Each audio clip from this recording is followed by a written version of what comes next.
Marshall and I met when we were both doing a program for Francis at the Drucker Foundation out at the Del Coronado Hotel.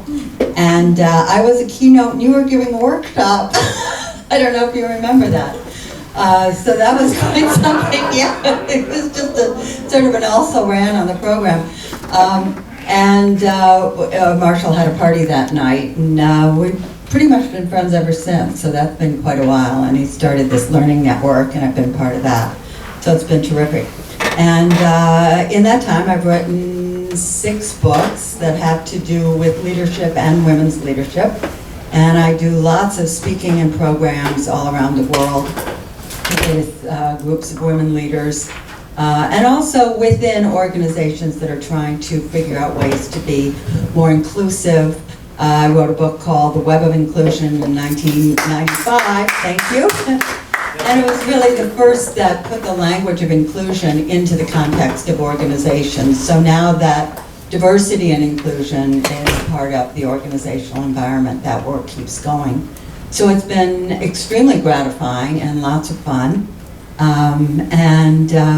really came up with this idea for doing the book that we're doing, which is called How Women Rise. It'll be out in April of 2018. Because we're talking about the behaviors in what got you here won't get you there.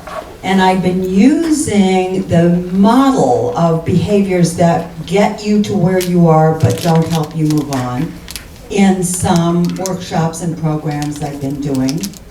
And these were mostly women's programs, and became aware of how some of the we could benefit if some of those behaviors were adapted to be more the behaviors that I saw and in my experience get in women's ways. And they are the kinds of behaviors that you've been referencing. We have 12 of them, but basically those 12 all stem from either a desire or feeling that you need to be perfect, and that if you're not perfect, you've messed up, it's a disaster,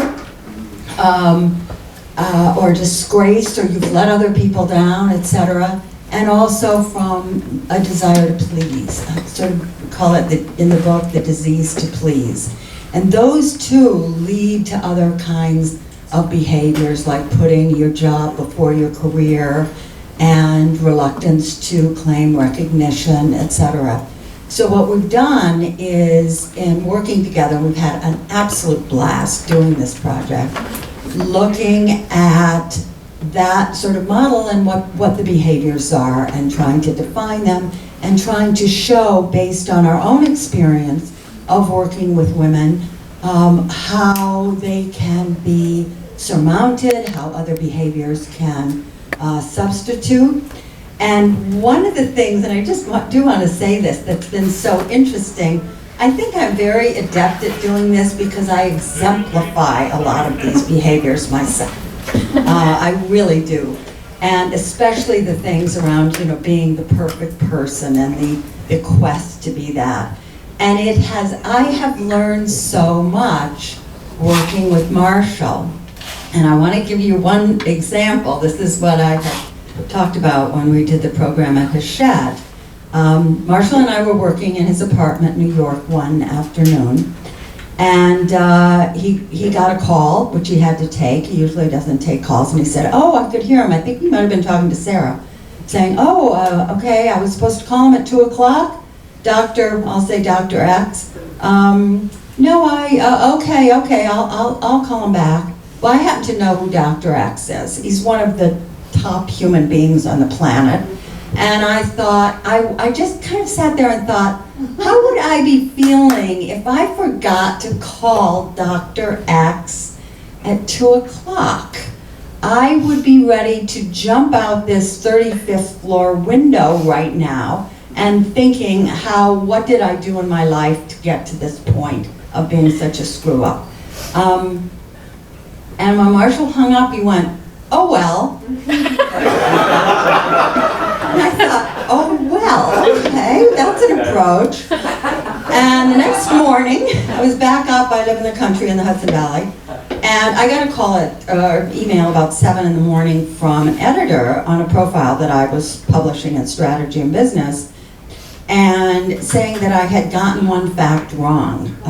This was a town the guy was profiling had been born in. And it was slightly frantic. Fortunately, was not in hardcover yet. It was on the online. And so I was like, I was like sick to my stomach and couldn't even drink my coffee, which is quite something.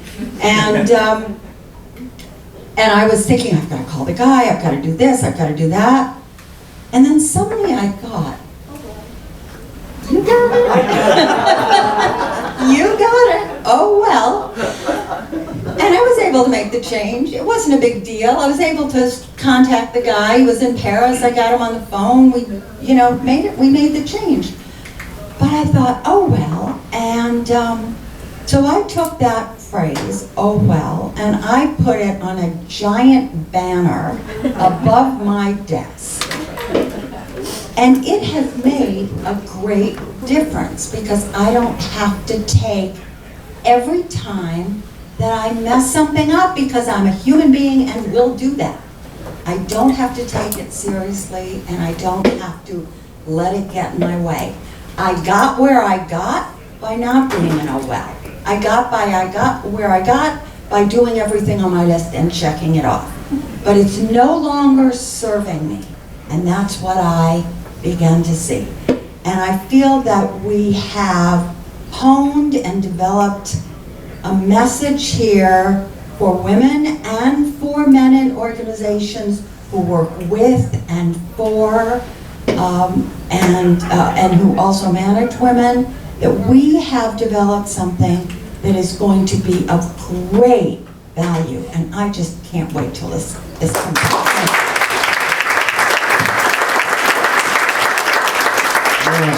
Sally, I love the first part of the book, the story.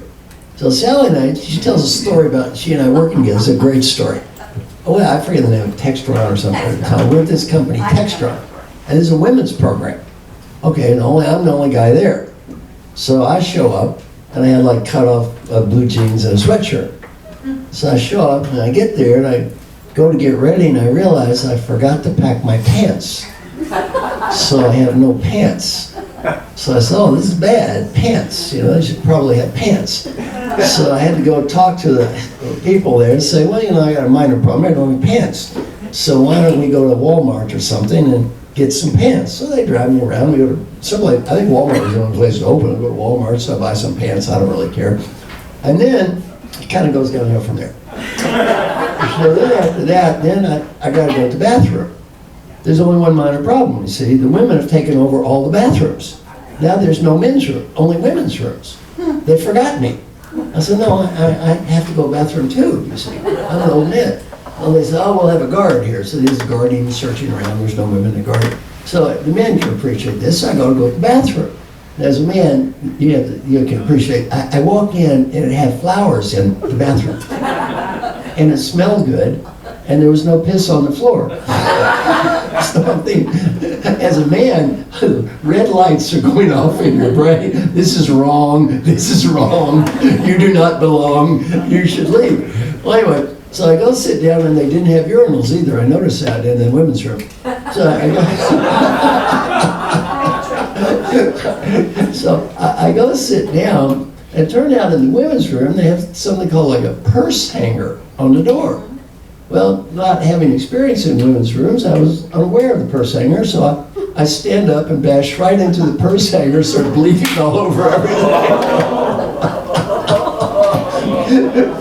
So I come stumbling out, as always. This is the funniest thing. Well, guess what happened? I walked to the damn purse hanger. Oh, yeah, right.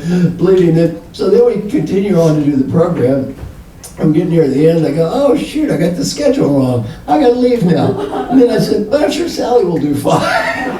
Then tell her what happened. Yeah, so it was really something, because he left. He just said, oh, it was back in the pager went off or something. This was pre-cell phone. And he left.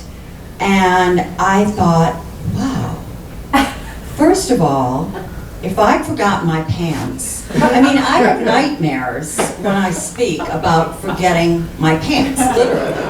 And I was thinking how upset I'd be, tumbling out in front of 300 people, which he was completely like exposed when he fell out in front of them, and went sort of, oh well. And then having to leave and run to the airport, leaving me sort of up there. So I soldiered on and kept with my notes. You know, I prepared. I'd come in the day before. I didn't have a dinner with some friends I had locally because I was up in my room going over all my notes and making sure I had everything. It was a revelation to me because I finished up the program. I delivered on everything I said I would deliver on. And guess what I realized? They actually liked him better than me. I was the good person who'd done everything. But I think that what I saw with Marshall was sort of modeling a way to be yourself and be an imperfect human. And saying, that's all right. Giving people in the audience that kind of permission. So as I was flying back, I thought, you know, I have to let some of this tendency I have to over-prepare and to keep everything on schedule, to never let anything get taken off schedule at all, and to fulfill and show up in a somewhat rigid way.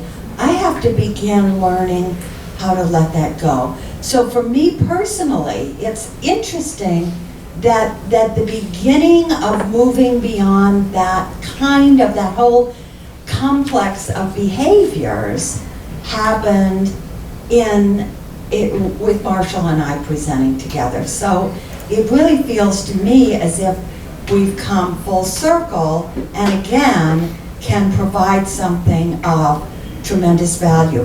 When I shared that oh well story, I did it at a big sales conference for our publisher. And afterwards, I went into the ladies' room. This seems to be a theme here. And there were two, beautiful young ladies washing their hands at the sink. And one said, "Oh, I forgot to say such and such." And the other said to her, "Oh, well." And I realized we are going to make buttons that say, "Oh, well." And that's going to be part of what we do.